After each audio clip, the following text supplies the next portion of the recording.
Dragon Ball Super, an era that's still quite a few years in the future from the current timeline that we're facing in What If Raditz Fought Goku at Kame House, the storyline that we're continuing today. Now, the reason I'm bringing this up is because there are various characters from Dragon Ball Super that are making their appearances years before they should be. Everyone from Gas to Granolah are making appearances, and they are getting into battle after battle with each other.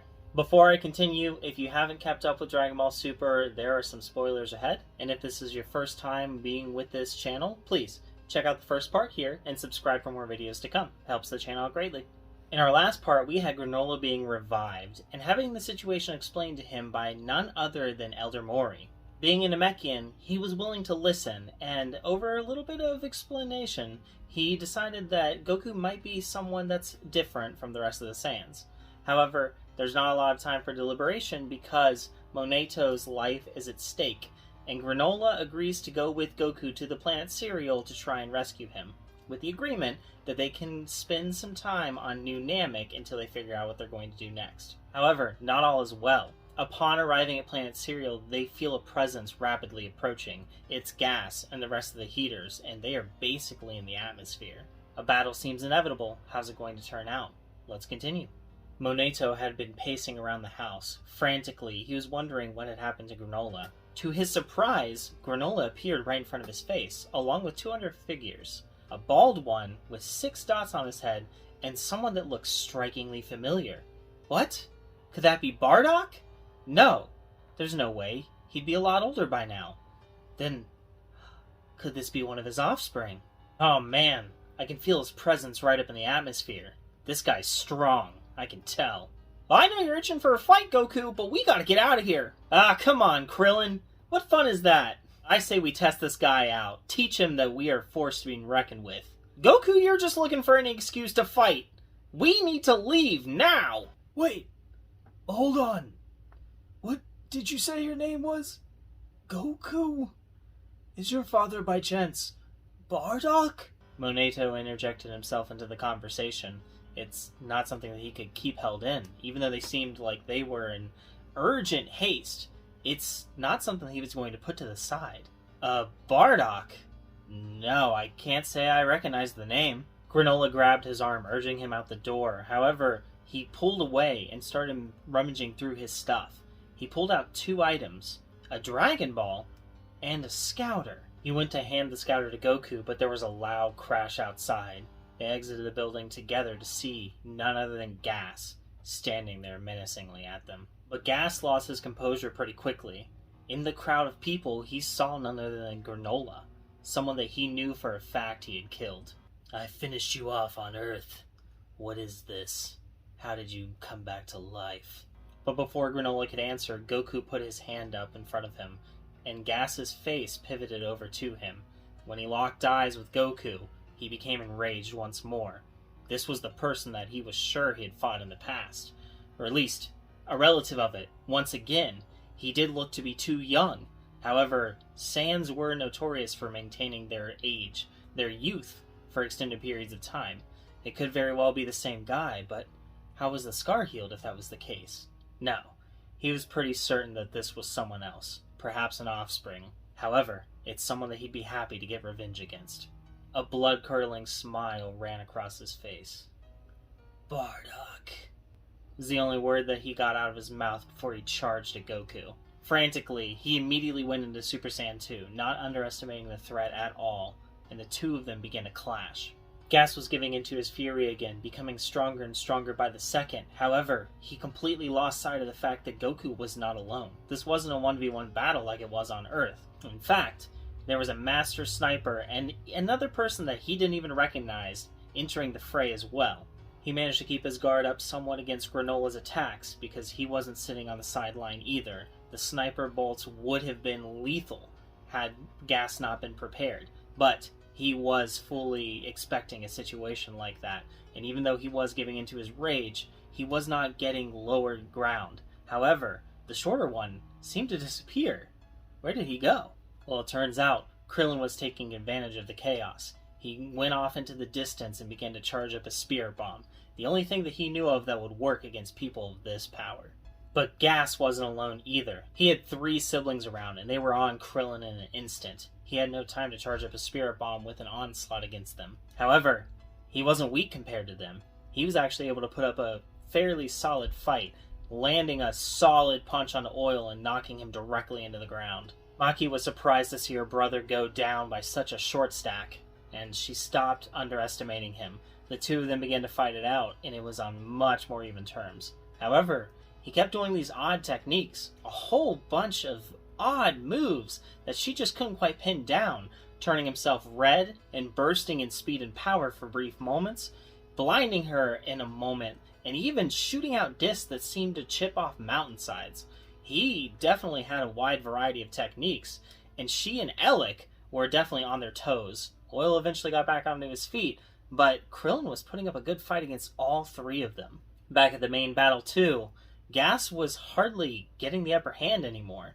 He actually was facing some trouble. A Super Saiyan 2 Goku and Granolah, with both of his eyes at their maximum potential, were definitely giving him the number. And whenever things got kind of rough and one of them got injured, they'd hop out for a little bit so that Monaito could heal them, and then they'd get back into the fray. But Gas was getting stronger still. His potential was not yet fully realized. Even though it was unlocked, he was still getting used to the power, and over time, he was starting to overcome even the likes of Goku and Granolah combined. Over on the planet Yardrat, Master Bibara let Gohan and Piccolo become aware of the situation. You see, in Dragon Ball Super, he does seem to be aware of what's going on in various places of the universe, even the likes of New Namek. So it's not a stretch to see that he does know that there is a battle going on currently in the planet Cereal. Gohan and Piccolo deliberate what they want to do. Should they go and join? It doesn't seem like they're suffering too badly as of now. However, this is a situation that they should probably take seriously. This Gas person, he's not someone to be taken lightly. But they decide both of them are not going to go. Gohan wants to remain there and train for a little bit more. Piccolo, however, wants to try out the new technique that he managed to gain in record time. He puts 2 fingers to his forehead and disappears. Over in the 3v1 fight, Krillin is starting to get out of breath. However, a tall, imposing figure appears directly in front of him. It's none other than Piccolo. I can take these 3 from here. You go do your thing. Oh, Piccolo! You're a bit of a sight for sore eyes right now. I'm definitely glad to see you. You got this from here. Krillin sped out, and Oil attempted to go ahead and make a stop on him. However, his hand was grabbed, and it was anything that he was going to get out of. Piccolo was overwhelming in might. The 3 of them combined were no issue to him. The 3v1 battle became more of a 3 versus 1 fight for survival as those 3 tried to get away from the Namekian. And Krillin successfully made it off into the distance to charge up the Spirit Bomb once more. Back at the main fight, Goku was starting to take his hits pretty heavily. Granolah was getting a little bit more distance, more and more as the battle went on, trying to use the mastery of his sniper techniques without hand-to-hand combat as much. And it definitely helped that he didn't really care too much for Goku yet. He wasn't as resentful towards him, but he wasn't willing to do him any favors. If worst came to worst, he was going to attempt to circle back, get Monaito, and try to steal the Heeters ship to escape. He felt Piccolo's presence off in the distance and was happy to see that Krillin made it out of there alright, but it didn't do him much good. That being said, he was exhilarated. This battle was epic. He went directly from one insane conflict to another, and he definitely felt like he made the right move coming back to life. There were plenty of powerful threats out there in the universe that he needed to be alive to defend against, and he glanced back and saw Granolah. Although he was backing away from the battle, he definitely wanted to help him too. For some reason, he felt some connection to him. Although this wasn't something that was his own doing, the extinction of the Cerealians, it was still something that made him sad, and something that he wanted to try and remedy as best as he could. He turned back to Gas and started charging at him again, becoming a little bit angrier himself. And then he felt that sensation again, that one that he felt as Gogeta, when he was the other half of Vegeta combined, facing against Golden Cooler. They felt something together, this power that they couldn't quite tap into. Could he tap into it now? He wasn't quite sure. And as he was exchanging blows with Gas again, suddenly there was a radiating heat from above them. Gas and Goku both looked up to see a spirit bomb, enormous and imposing, directly above them. Krillin was standing triumphantly under it in the air. "That's right, Gas! It's Kriller time!" With that, Krillin launched the spirit bomb directly at him. He went directly from anger to shock to terrified in just a matter of a moment, but it was too late. The spirit bomb slammed itself directly onto him. Goku got out of the way, although it wasn't going to hurt him. It wasn't something that he wanted to be in the way of at all. Gas began a struggle trying to defend against the spirit bomb, but it seemed to be to no avail. It pummeled him directly into the ground, cratering him. And as the spirit bomb dissipated, he laid there, bloodied and battered. But he wasn't dead. He got back on his feet, angrier than ever.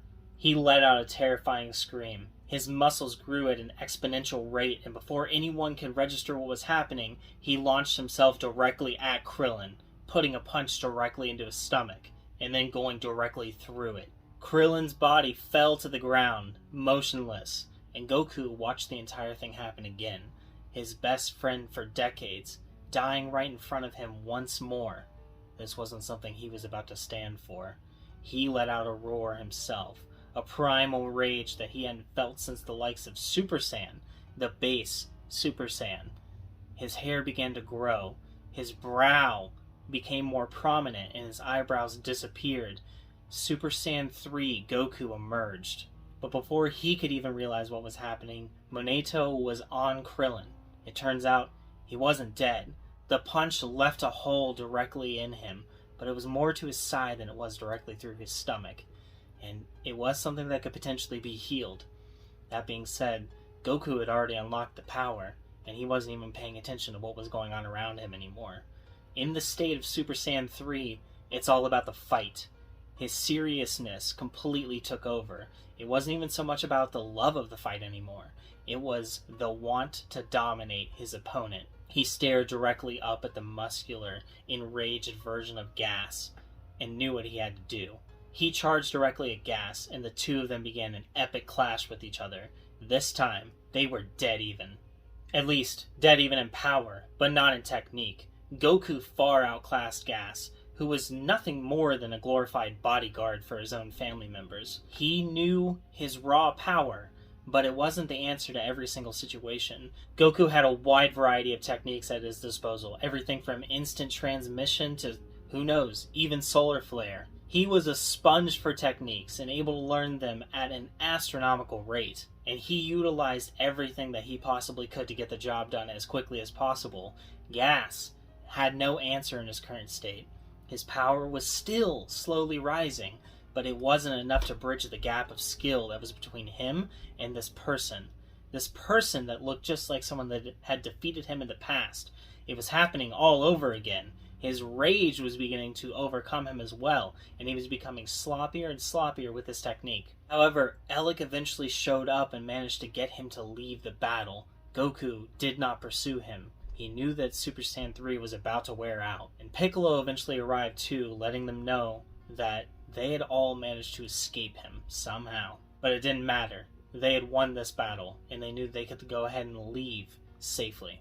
Piccolo, intrigued to learn about what was happening here, decided that he would tag along back to New Namek so that he could get a fill-in on the entire story. And so all of them made their trip back to New Namek, to the joy of Elder Mori. From that point, it didn't take any more deliberation. Granolah decided to go ahead and bury the hatchet with Goku.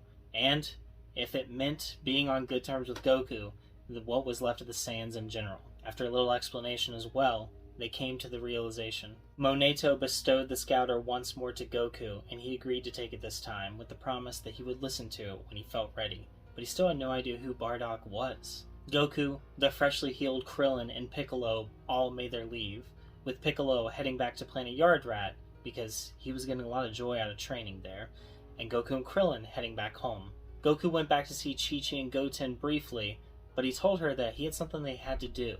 The next place that he stopped at was Capsule Corp, where he presented the scouter to Vegeta and asked him one question. Who is Bardock? And that's where we're going to be leaving things for right now. So what do you guys think? Goku's gaining a lot of knowledge he's not meant to know for years to come. We've got quite a time gap between this time, which is about 5 years before the Buu saga, and the likes of the Granolah arc, where he would normally learn of this situation. Vegeta in the original is of course the one that tells him the identity of Bardock, and starts to trigger the process that leads to him learning of his memories.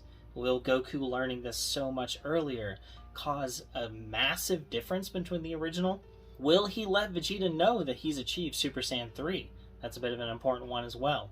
I know this has been original piece after original piece, but in the next episode we will finally start crossing into the Buu saga. So get ready for it, guys. And don't forget, if you haven't subscribed yet, please do so. Thanks for watching, everyone. Bye.